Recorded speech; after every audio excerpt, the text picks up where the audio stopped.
Brought to you by V-Guard, co-powered by Sensodyne and Vimal. పలుకులలో కేసరి. Associate sponsor UltraTech cement.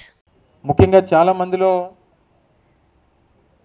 ఏ రకంగా జగన్మోహన్ రెడ్డి గారు గడిచినటువంటి 5 సంవత్సరాలుగా పేదవాడికి అండగా నిలబడ్డాడో, రానటువంటి కాలంలో కూడా అదే రకంగా జగన్మోహన్ రెడ్డి గారు ముఖ్యమంత్రి అయితేనే మళ్ళీ పేదవాడికి మంచి జరుగుతుంది అన్నటువంటి అభిప్రాయం ప్రజల్లోకి వెళ్ళినప్పుడు, ప్రజలతో మాట్లాడుతున్నప్పుడు, ప్రజలకి వెళ్ళి ఓట్లని విజ్ఞప్తి చేస్తున్నప్పుడు వారి నుంచి వస్తున్నటువంటి స్పందన మాకు పూర్తి స్థాయిలో కనబడింది. ముఖ్యంగా మహిళలు రాష్ట్ర వ్యాప్తంగా అన్ని ప్రాంతాల్లో కూడా మహిళలు ముఖ్యంగా జగన్మోహన్ రెడ్డి గారి నాయకత్వాన్ని, మళ్ళీ జగన్మోహన్ రెడ్డి గారు వస్తేనే మా కుటుంబాలు బాగుంటాయి, మాకు మంచి జరుగుతుంది, మమ్మల్ని ఆదుకుంటాడు అనేటువంటి నమ్మకం కూడా పూర్తి స్థాయిలో వారిలో కనబడతా ఉంది.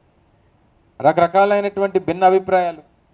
పోలింగ్ పర్సంటేజు గతంలో కన్నా ఎక్కువైంది, పోలింగ్ పర్సంటేజ్ ఎక్కువ అవడం వల్ల ప్రభుత్వం మీద వ్యతిరేకత వచ్చింది అనేటువంటి కొన్ని అభిప్రాయాల్ని కొన్ని మీడియా సంస్థలు కానీ కొంతమంది వ్యక్తులు కానీ మాట్లాడుతూ ఉన్నారు, ప్రతిపక్షాలన్నీ కూడా.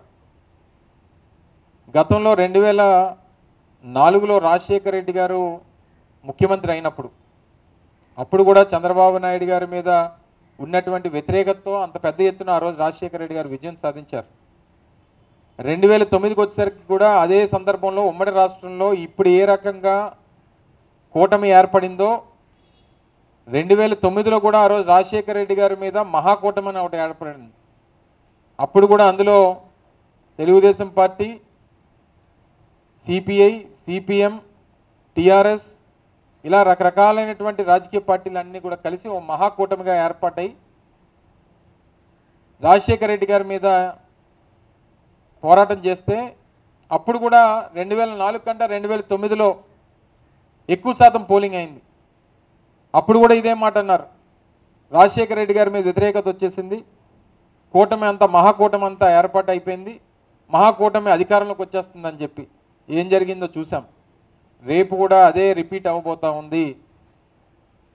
జగన్మోహన్ రెడ్డి గారి మీద అభిమానంతో, జగన్మోహన్ రెడ్డి గారు చేసినటువంటి సంక్షేమ పథకాలు అందుకున్నటువంటి ప్రతి కుటుంబం, జగన్మోహన్ రెడ్డి గారు చేసినటువంటి సంక్షేమ కార్యక్రమాలు, అభివృద్ధి కార్యక్రమాలు మళ్ళీ కొనసాగాలని చెప్పి జనం పోటెత్తి ఓటేశారనేటువంటిది ఈరోజు అనేక మంది విశ్లేషకులు, రాష్ట్ర ప్రజలు, ముఖ్యంగా వైఎస్ఆర్ కాంగ్రెస్ పార్టీ నాయకత్వం అందరం కూడా పూర్తిగా నమ్ముతూ ఉన్నాం. గతంలో వచ్చినటువంటి సీట్ల కన్నా ఒక సీట్ అన్నా ఎక్కువతో మళ్ళీ రాష్ట్రంలో వైఎస్ఆర్ కాంగ్రెస్ పార్టీ అధికారంలోకి వస్తుందనేటువంటి విశ్వాసాన్ని పూర్తి స్థాయిలో వ్యక్తపరుస్తూ ఉన్నాం అనేటువంటి విషయాన్ని కూడా ఈ సందర్భంగా తెలియజేస్తూ ఉన్నాం. ముఖ్యంగా అర్బన్ ప్రాంతాల్లో ఉదాహరణకి నాకు తెలిసి విశాఖపట్నం పార్లమెంట్ పరిధిలో దాదాపు 68-69% పోలింగ్ నమోదైంది. సహజంగా ఎక్కడున్నా సరే అర్బన్ ప్రాంతాల్లో ఏ రకంగా గతంలో ఓటింగ్ ప్యాటర్న్ ఉందో 1 or 2% అటు ఇటుగా నడిచింది. గ్రామీణ ప్రాంతాల్లో పూర్తి స్థాయిలో 80-85% వరకు పోలింగ్లు నమోదు జరిగినాయి. పూర్తి స్థాయిలో గ్రామీణ ప్రాంతాలు కానీ పట్టణ ప్రాంతాల్లో గతంలో జరిగినటువంటి విధంగానే ఆ ఓటింగ్ సరళి మనం చూసాం. గ్రామీణ ప్రాంతాల్లో పూర్తి స్థాయిలో 100కి 80-85% పోలింగ్ నమోదైనటువంటి పరిస్థితులు మనం అంతా కూడా కనబడతా ఉన్నాయి. Brought to you by V-Guard, co-powered by Sensodyne and Vimal. పలుకులలో కేసరి. Associate sponsor UltraTech cement.